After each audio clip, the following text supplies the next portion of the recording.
Hello everyone, welcome to a new chess video. The other day, while browsing the internet, I found a brand new opening trap that's absolutely spectacular, allowing us to win in just 8 moves. It's with the white pieces and it happens when we play e4. This trap has fascinated me, especially because, why? Because it's played against the Sicilian defense. And as we know, the Sicilian defense is one of the best defenses in the world.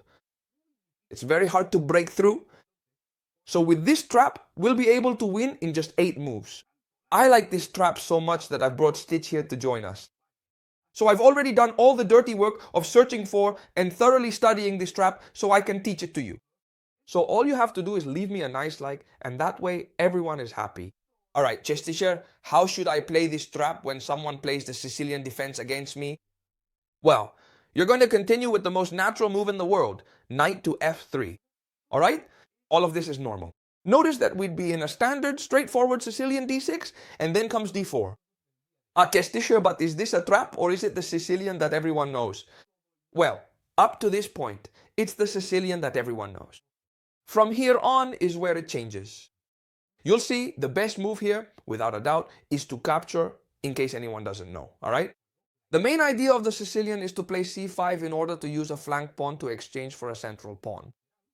That's why after the theoretical moves, when white plays d4, black wants to capture this d4 pawn, alright? This is theoretical. What happens is that here, theory tells us we should capture with the knight. And what are we going to do? Take with the queen? A rather unusual move which already starts to go out of theory. Why is this move rare and not usually played? And why does theory say knight takes? Because there's this move, knight to c6, which directly attacks the queen and makes us lose a tempo. It's true, there are people who have played this and with success. But here, the theoretical move is bishop to b5. Pinning this knight because that way it can no longer capture the queen. However, check out this spectacular trap. We're not going to do that. Instead, what we're going to do is move our queen to the a5 square. Alright? It's super important to remember this. When the queen is attacked by the knight, we'll place it there. A 5 is going to be a key spot. Alright, here. What's the most logical move in the world? I'm sure you're all thinking the same thing. We're pinning this knight. There's a move, bishop to d7, that seems to bother us a lot. Why? First, it's no longer pinned. Second, it's threatening discovered attacks. If this knight moves away, then now it would capture our queen. Or rather, it would attack our queen. And pay attention because this trap is so good, so funny, and so spectacular. Thank you! That at the very beginning, we make 3 consecutive queen moves. Chess teacher, let me ask you a question. All my life, you and every chess teacher have told me not to move the same piece several times. So, how can it be that, look at this, we capture this pawn with the queen, that's 1, then our queen gets attacked, that's 2, and now when the bishop plays to the 7, that's 3, and we come here. A strange move. It takes away the square from the bishop. The queen moves again. It's still pinned by the other bishop. Chester, are you going crazy? Yes, I am going crazy, but you'll see that this trap is absolutely amazing.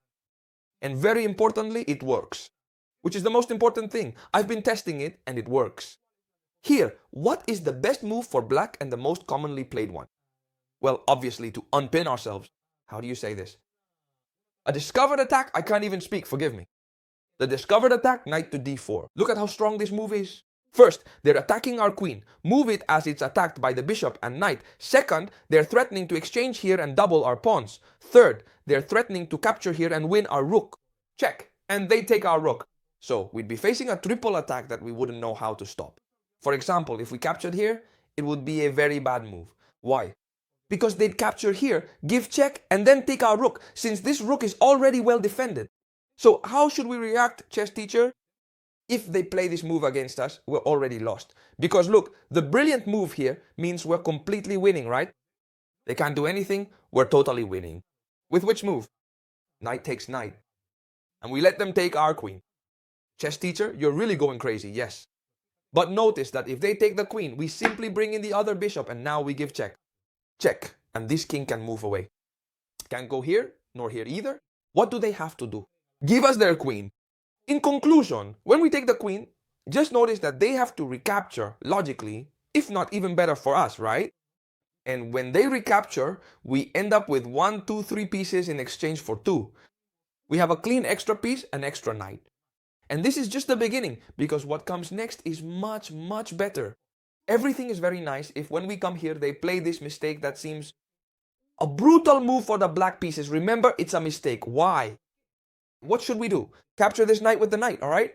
But alright, chess teacher, everything is very nice and they do this to me, but if they play a normal move to defend this pawn, which is what we're attacking, like for example queen to c7, which I'm sure all of you have thought of, what should we do? Well, here we're going to carry out the windmill attack, and you're going to be amazed by the windmill attack. Just watch. Windmill. You're going to be amazed, it's spectacular. Queen to c7, knight to c3, we develop the knight. Alright, what are we going to do here? Well, the black pieces in this position really have to think carefully about something. Now, this queen is here, actively attacking this point, and it can also move to the other side of the board. It's a bit dangerous, isn't it? And what's the most normal thing for them to do in this situation? A 6, right? Since this queen can't do anything, they play a 6. And this is a mistake. A serious mistake that you need to know how to punish. You need to punish it with the windmill attack. Knight to d5, and we've won the game. Spectacular. You attack my queen, I attack yours too. Obviously, it can't be captured. Right? Why? Because we would capture theirs, and not only that, but check and we take the rook. That's why this queen can't be captured. Very good. If the queen isn't captured after knight to d5, what should black do? Well, very good. If we're attacking the queen and we're attacking this pawn, they have several options. They have to move the queen back and protect this pawn. One option would be here, and another would be here, but it doesn't matter to us where they go. Why? Because here we're going to infiltrate the queen through these dark squares. And notice that we're threatening to jump with the knight, give check, and take the rook.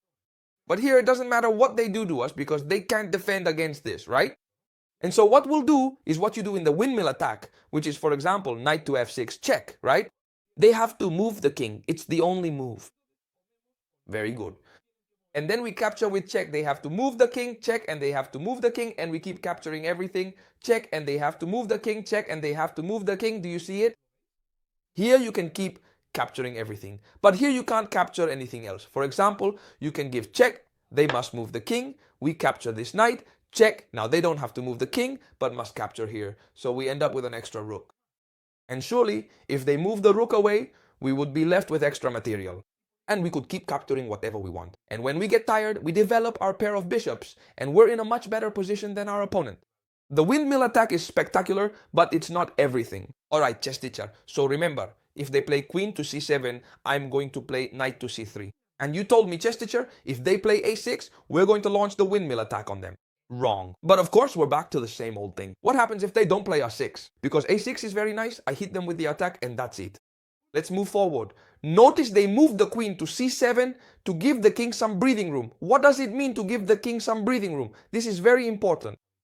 The king here can't move, it has no breathing space. Now that the queen has moved away, the king could move. And you'll see why this is so important. Because now it seems that knight to d4 is possible again. Why? Well, for the same reason as before, but now we couldn't come in to check and force them to block with the queen because the king could move away. So now, at this very moment, this move looks absolutely spectacular. Chess teacher, please, tell me there's some way to punish it. Some way to respond. Well, of course, since you've kindly left me a nice like and I'm very happy with you all, I'm going to show you exactly how to punish it right away because it's actually very, very simple. You are the best chess community in the world, you know? As I always say, we're not many, we're few, but we get along really, really well. I give you these videos as a gift and you give me a nice like and a good comment. It's punished in the same way. Knight takes on d5, giving up the queen again. Chess teacher, today you really are going completely crazy. Why? Because now when they capture this queen here, now when I capture with the bishop, I've given away my queen and they're not forced to give me theirs, right? They can move with the king. So now what? Well, you're absolutely right. I have to agree with you. Here, they don't have to give up their queen, but it's true that we have a very, very strong attack with our minor pieces. What are the minor pieces? The knights and the bishops. Look, knight to d5. We're attacking the queen, a queen that's hard to move. Because this bishop is covering this knight as well, and this knight too, so it's in a dangerous situation. If we look at the database and check Stockfish, what does it tell us? That this is an equal position. And what does it mean if we're in an equal position but we're down a queen? Well, it means that our position is much easier to attack and practically impossible for a human to defend. This means that only stockfish would be able to defend against this kind of attack. Let me explain. For example, natural moves, right? Where can the queen go? When we play over here, she could come to a5 to give us a check. And this would already be a serious mistake, because after bishop to a2, this queen would be completely trapped. As you can see, thanks to the minor pieces, our 4 minor pieces make sure the queen can't go anywhere. So take a look at this, okay? Knight to d4, queen f5 check. That's a mistake because of bishop to e2. Very well, but they're not forced to go queen f5 check. They have other squares. For example, what happens if they come here? Look, sorry, where are you going, crazy one? Notice that here they can't, here they can't, here they can't, and here we've seen it's a mistake. What happens if they come here? We're punishing all the options. If they come here, the right move is bishop to e3. And I suppose you all see the logic behind it, right? What's the logic? To line up this queen with the bishop on an x-ray to hit them with a spectacular pin and be able to launch a discovered attack with the knight. If it were our turn again, we would play, for example, knight to a6 check, check with the knight. They would have to capture here, and then we would capture the queen.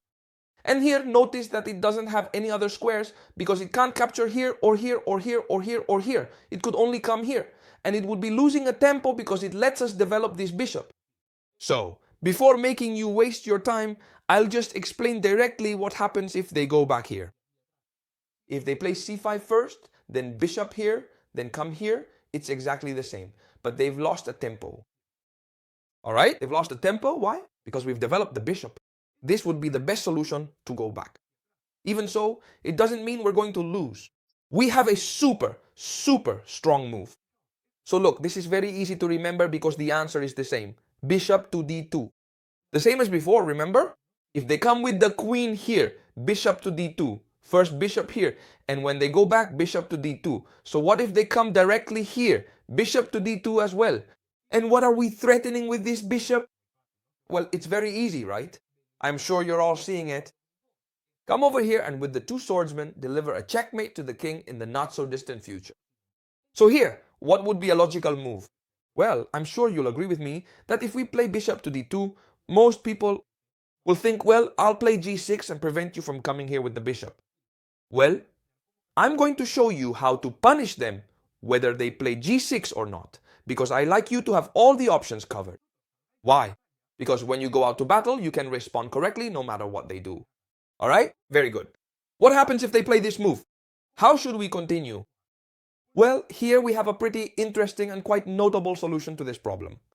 Notice that they've left us each. Every pawn move creates a weakness, alright? That's what my teacher always told me. When this pawn advances, look at this weakness we can take advantage of with the knight check. And what are we accomplishing with this check? We're forcing our opponent to move the king. And not only that, because they can't go here since the knight is covering it. So they have to move on to the same diagonal as the bishop, either here or here. What would we do? Take advantage of the discovered attack again. By capturing, we would capture the queen on the next move. Therefore, we would recover the queen and have extra material. We would be completely winning. Very well, this is very nice, chess teacher. But what happens if here, when I play bishop to d2, they do not play g6? Of course, because they've seen that g6 is a very bad move because of the knight jump. And they play something else, for example, knight to f6. What should I do? Well, logically, if they don't prevent our threat, we'll go ahead and carry it out. And now, they only have 2 options because the king can't move. You see that, right? One is to give us the queen as a gift. If they do, perfect. And if they don't give it to us, they have g6, which seems much better. How should we continue? Well, obviously, we should sacrifice our knight. I'm sure you all have seen this move. Knight takes g6, a double exclamation mark move. We attack the queen, we attack the rook, so if they don't capture this knight, they're going to lose material. And it would be a discovered check. What they have to do is capture here. They have no choice. Do you see it? No, they do have another option. And then bishop takes pawn, check. And what's happening? That this king can't escape. Notice that they've played the best move in the position, pulling the queen back. Even so, notice how hard it is to defend, right? So now, since they can't move the king, they have to sacrifice the queen again. Very simple. We capture it, and then they capture ours. It's true, they've played the correct move in the position because we've won the queen, but they also just won ours a moment ago, right? So we have two pieces against two pieces, two rooks against two rooks. But we do have two extra pawns that will be very easy to simply take to the end. Notice that they've played correctly. However, we can castle and bring the rooks to the center. We have two extra pawns. Even so, the position is still much better for us. And now, before I explain the best part of the video, which is the final trick that for me is the crown jewel of the video, I have to explain a detail that you can't overlook. Why? Because if here, when we're attacking, they've played queen to c7 and we play knight to c3, but they don't play a 6, okay? Instead, they play another kind of discovered move, right? A discovered move with this knight. We've seen that this loses to knight takes knight. But what happens if they play it here? Of course, chess teacher, here we might have more problems. Does the sacrifice work? Well, yes, the queen sacrifice, knight takes knight, does work, and it's epic. Pay attention, knight takes knight. I'll just go through it quickly because it's very easy to understand. Why? Because now when they capture our queen, it's true that when we capture the bishop, this king can move. If they give us the queen, wow, fantastic. We capture it and that's it. But they can move the king, right? And when they move the king, we come in from the other side. Look, check over here. And when the king moves, we're going to capture the rook. And even though we don't have a queen and they do, we have a material advantage, and on top of that, our pieces are much better placed. And this knight will also be able to get out again. They won't be able to capture it. So this is a very favorable position for us. It's just too complicated, no matter that our opponent has the queen, to win this game with black. Because if you start counting, I don't want to waste your time in the video, you can do it later, or I'll just tell you now, we have a material advantage. And now finally, we move on to the crown jewel of the video.